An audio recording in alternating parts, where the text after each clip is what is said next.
2 Ezra chapter 9, verses 1 through 6. He answered me then and said, Measure thou the time diligently in itself, and when thou seest part of the signs past, which I have told thee before, then shalt thou understand that it is the very same time wherein the Highest will begin to visit the world which he made. Therefore, when there shall be seen earthquakes and uproars of the people in the world, then shalt thou well understand that the Most High spake of those things from the days that were before thee, even from the beginning. For like as all that is made in the world hath a beginning and an end, and the end is manifest, even so the times also of the Highest have plain beginnings in wonder and powerful works, and endings in effects and signs.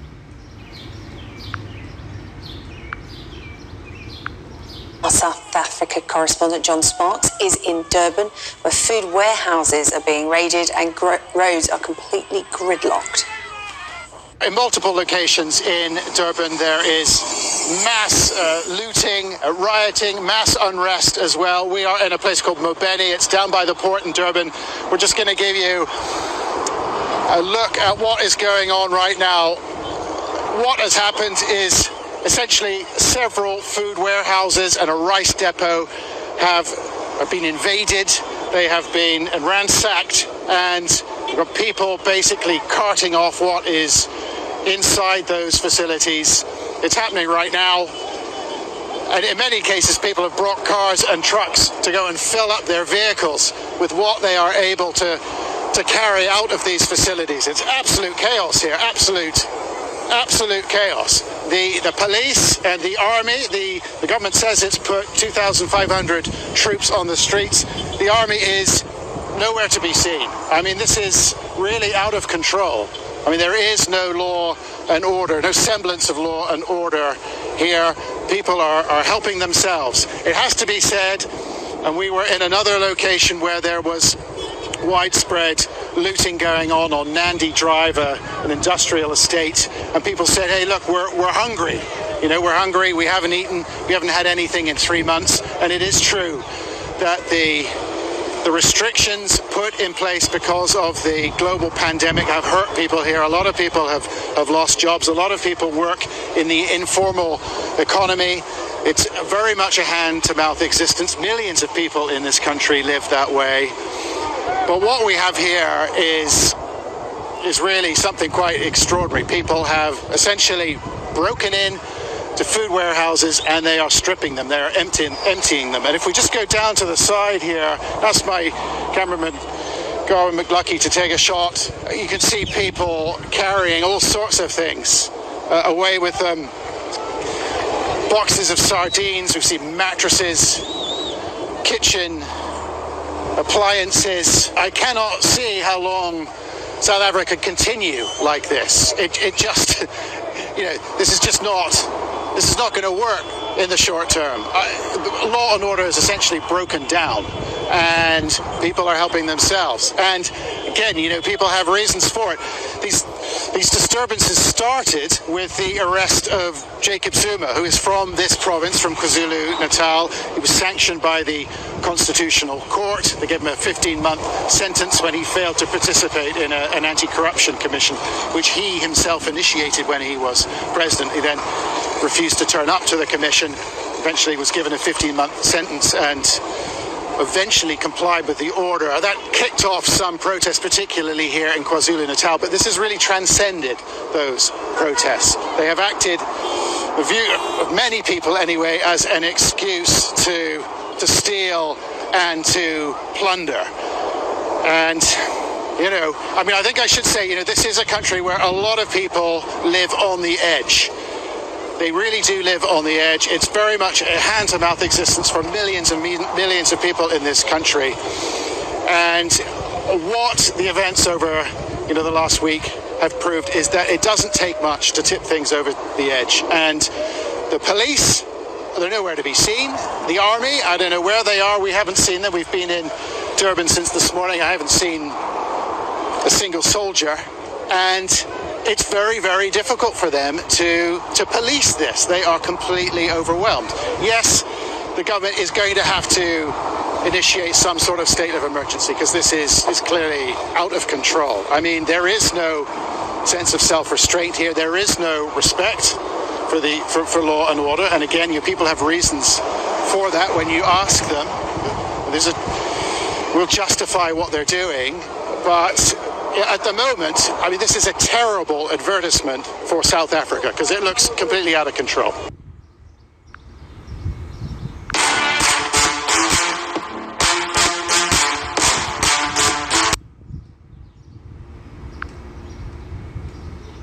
Barakatha Yahweh, Barakatha Yahweh Shai, Barakatha Yahweh, Barakatha Yahweh Shai, Barakatha Yahweh, Barakatha Yahweh Shai, Barakatha Yahweh, Bahashem, Yahweh Shai, Bahashem, Rachaha Kudash, Kalta Pa'arath, Hawad, Wahalayim La, Allahayanawa, Yahweh, Bahashem, Yahweh Shai, Bahashem, Rachaha Kudash. All glory, honor, and praises abundantly and continually to our power, Yahweh, the true name of the Heavenly Father, who the world ignorantly and incorrectly calls God, in the name of His Son, our Savior, our Messiah, our Deliverer, Yahweh Shai Mashiach, who the world ignorantly and incorrectly calls Jesus Christ, in the name of the Holy Spirit. Double honors to the apostles and elders of Great Millstone, the true teachers of Israel who lead and rule well. Much peace, love, and respect to the brothers teaching and pushing this truth throughout the four corners of the earth. To the hopeful elect, the 144,000 and the 1/3, as well as the rest of the elect scattered abroad amongst the heathen nations to the four corners of the earth, to you I say, Shalom, Shalom. This is your brother Ra'ib Tazadakwa with another lesson through the spirit power of Yahweh by Hashem Yahweh Shah. Yahweh Razah is going to be edifying for you, Akim, and any Akwathim that may be listening and or watching. And as you can see, the prophecies are speaking. Let's get that real quick.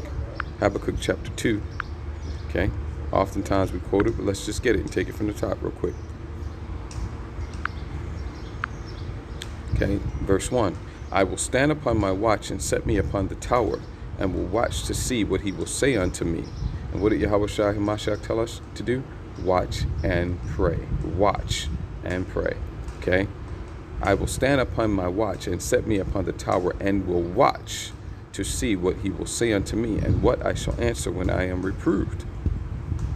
And Yahweh answered me and said, write the vision. Vision is synonymous with prophecy, okay? And make it plain upon tables, okay? That he may run that readeth it. For the vision, the prophecy, is yet for an appointed time, but at the end it shall speak. That means, hey, when it's not time for the prophecy to be fulfilled, it could look like anything, including it could look like the prophet. No way this could ever come to pass. No way this could ever. I know this is what you're telling me. This with the Yahweh Shemashah said he's going to done. Yeah, he said he's going to do. And yeah, you opened up the Bible and and you showed me that it says, "Thus saith Yahweh Shemashah," that this is going to happen. This is going to come to pass. This is going to take place. Yeah, you showed me in Ezekiel 33.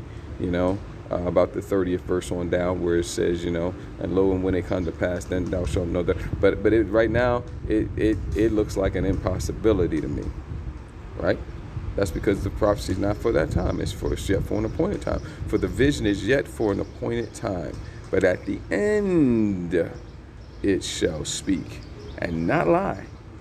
Yahweh Shemashah is not a man that he should lie. Though it tarry, wait for it, because it will surely come. It will not tarry. When it's that time, man, ain't nothing going to make the prophecies of Yahweh Shemashah come to pass a moment before they're supposed to, nor a moment after they're supposed to. Like even the wacky techie so-called Christians always say, they say God is always right on time, And the things that Yahweh Shemashah has said going to come to pass and take place will happen at the appointed time. For the vision is yet for an appointed time. I can't remember exactly where it's at in 1st or 2nd Peter. So let me search for it real quick. I think it's 2nd Peter. It's 1st Peter 4 and 7.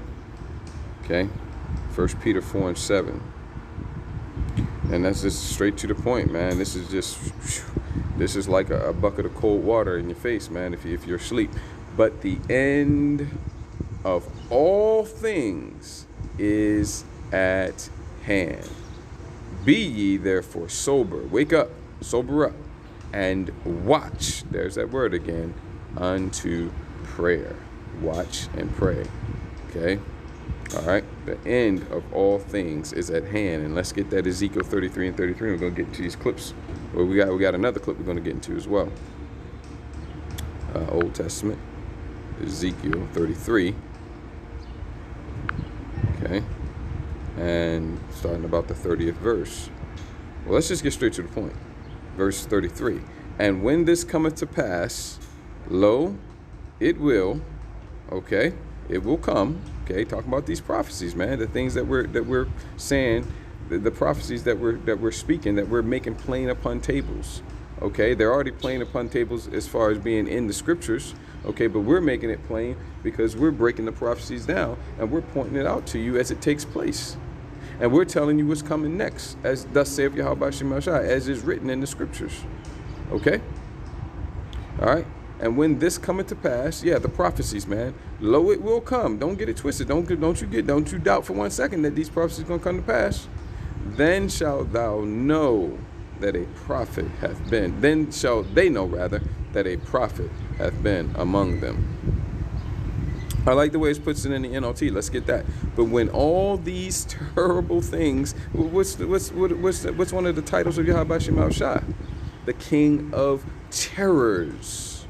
That's one of his titles, man. All right, and he's known by the judgments that he brings, forth, as they certainly will. Okay, that's that lo it will come part. As they certainly will, then they will know a prophet has been among them. Then you're gonna know that those guys out in bed sheets on the corners, you know, out there looking like they're angry at the world, because we are. You're gonna know, oh, those guys must have really been prophets then. Okay, better for you to know that sooner rather than later. All right, and let's get one more script. 2nd Ezra 15. Okay, starting around like the 11th verse. Okay, actually, let's go with the 14th verse.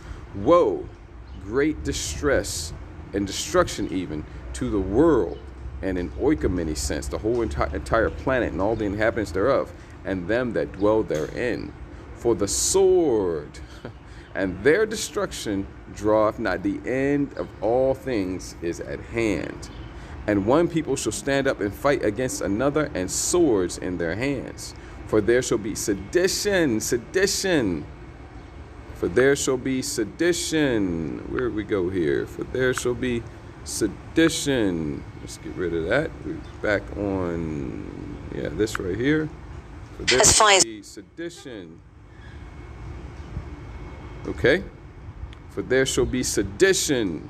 See that? Okay? And what's it say down there? Further unrest is taking place in South Africa following the imprisonment of former President Jacob Zuma, which, these people here are a mix of Hamites and Israelites. You got Ham, the descendants of Ham here, and you got Israelites mixed in, because we've been scattered amongst all the nations of the earth to the four corners of the earth. So you got Hamites here who are fed up with the damn devil being in their land, and you also got Israelites mixed in here as well. Okay, a lot of Israelites down in South Africa. All right, mixed in with those Hamites.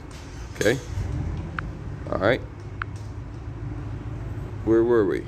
For there shall be sedition among men, verse 16, and invading one another. Were they not invading those warehouses, plural? They shall not regard their kings nor princes, the governmental authorities, man. Okay, and the police, all that, and the course of their actions shall stand in their power. Are these words not faithful and true, or what, man? Are these words faithful and true, or are these words faithful and true? You tell me. Take your pick. Okay, the course of their actions shall stand in their power. Okay, these people are doing what they have the power to do. They have the power to go in and raid these warehouses, and they're doing it. And this is additional unrest, right? Because it all started, well, this latest wave of unrest started with the arrest of their former president, Jacob Zuma. I guess, he's beloved of the people there, all right? So, verse 17, a man shall desire to go into a city and shall not be able. That's being fulfilled, has been fulfilled, and will be fulfilled on an even greater level in the next round of lockdowns. That's right, I said the next round of lockdowns, which are going to be much, much more severe and far-reaching and all that than the first set, which was just simply a live exercise. Okay, they show you that in that movie. They had that movie, I can't remember the title of it. It came out on like Netflix or Amazon Prime or whatever it was, where it was like week 200 and something or other of the lockdown or something like that. All right. Okay. Verse 18, for because of their pride, the city shall be troubled. Precept comes to mind. Malachi 4 and 1. For behold, the day cometh rapidly, quickly, that shall burn as an oven, and all the proud, man, the city shall be troubled because of their pride, right? Yea, and all that do wickedly. Yeah, not just the wicked, but all that do wickedly. Okay, the wicked, of course, are in that category, but also those who are joined unto them as well, shall be stubble, and the day that cometh shall burn them up, saith Yahweh of hosts, that it shall lead them neither root nor branch. And this is talking specifically about the wicked here. But hey, all those that are joined unto them, you take that mark of the beast, you worship the image of the beast, and you worship the beast, you're going to get that lake of fire as well. Thus saith Yahweh B'Shem Shai in the book of Revelation. But unto you that fear my name shall the Son of Righteousness arise with healing in his wings, and ye shall go forth and grow up as calves of the stalls. Talking about the kingdom there. Okay. All right. So that's just a little something for you for y'all that are full of pride. Okay. Getting back over here. For because of their pride, the city shall be troubled. The house does this not look like a troubled city? Okay. All right, and this is happening all over the world, and it's been going on, and it's getting worse and worse and worse. It's been going on for some time now, man, and it's getting worse and worse and worse. Did you hear the guys like, I don't know how much longer South Africa can take this, Law and order is pretty much broken down. I mean, it's getting worse, and it's going to get a lot worse. I like the way, I think it was Elder Apostle Hogg, one of the elders and apostles, who put it this way: things are going to get worse before they get worse. Yeah, and that's it, man. A man, let's finish that 18. For because of their pride, the city shall be troubled. The houses shall be destroyed, man, and men shall be afraid. Are you afraid? Yes, not nearly frightened enough. Got to throw a movie line in there, man. A man shall have no pity upon his neighbor. None, no. But shall destroy their houses with the sword and spoil their goods. Why? Man, I thought we, like a good neighbor. State Farm is there. Because of the lack of bread, man. Because of the lack of bread. Okay?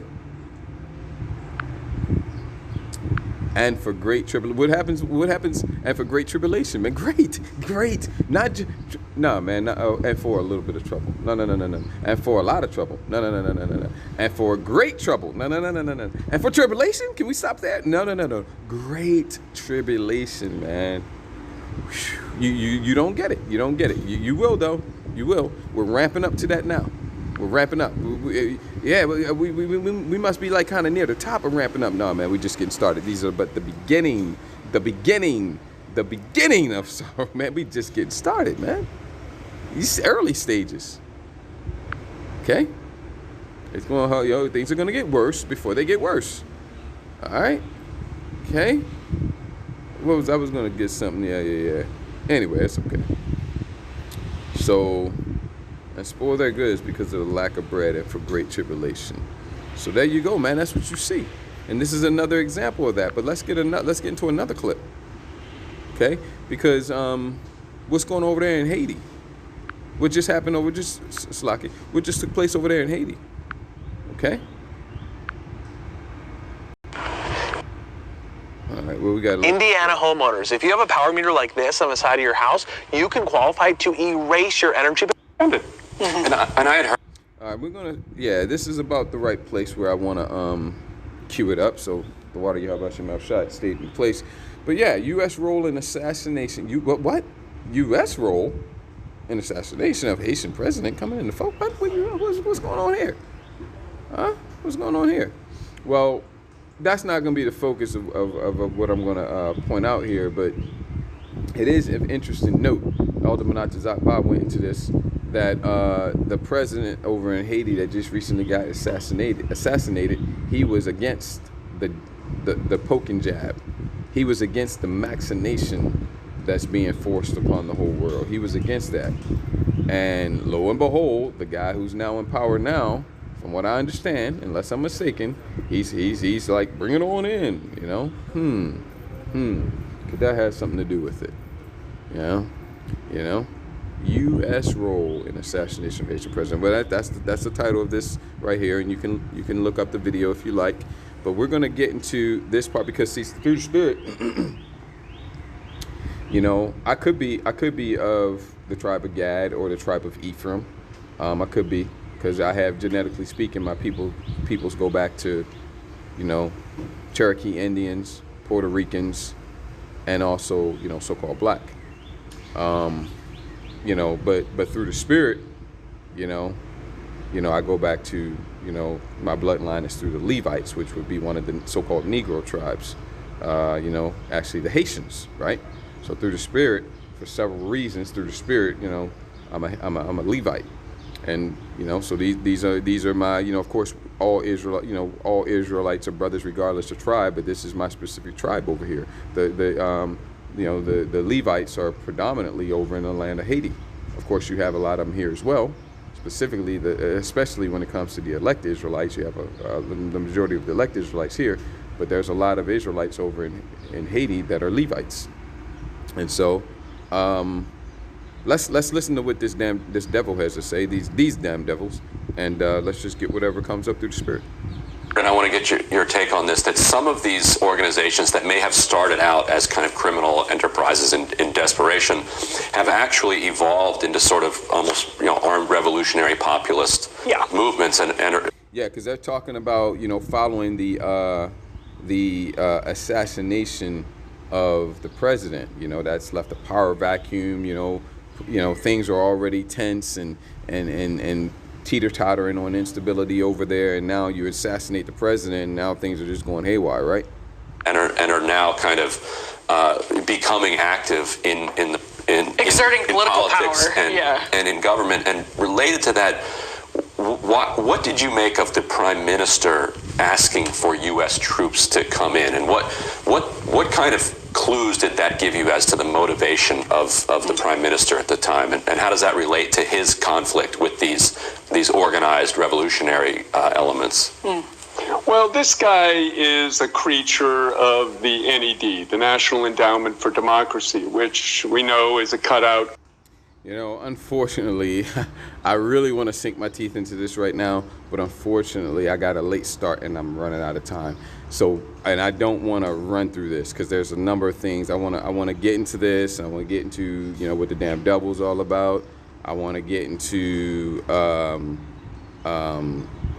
you know, some other things as well as the second coming of Yahushua Mashiach. And I don't want to rush through this. So I'm going to go ahead and stop it here through the Spirit. I think that's the best decision, and just do a whole nother lesson going into what's going on over there in the land of Haiti. And I'll get to that at the next possible earliest opportunity. So with that, I want to give all glory, honor, and praises to Yahweh, Ba'ashem, Yahushai, Ba'ashem, Chakadash. Double honors to the apostles and elders of Great Millstone. Much peace, love, and respect to the brothers teaching and preaching this truth throughout the four corners of the earth. Out of one Radazai, this lesson is edifying and encouraging to you, Akim, and the Akwatim that may be listening and or watching. Ayashma Yakwana Azanyim Lashamai Shamai. Let him who has ears to hear, hear. Kwam Yasharala, Baba Kusha, Abad Babo, Aita, Wakal Adawam. Shalom.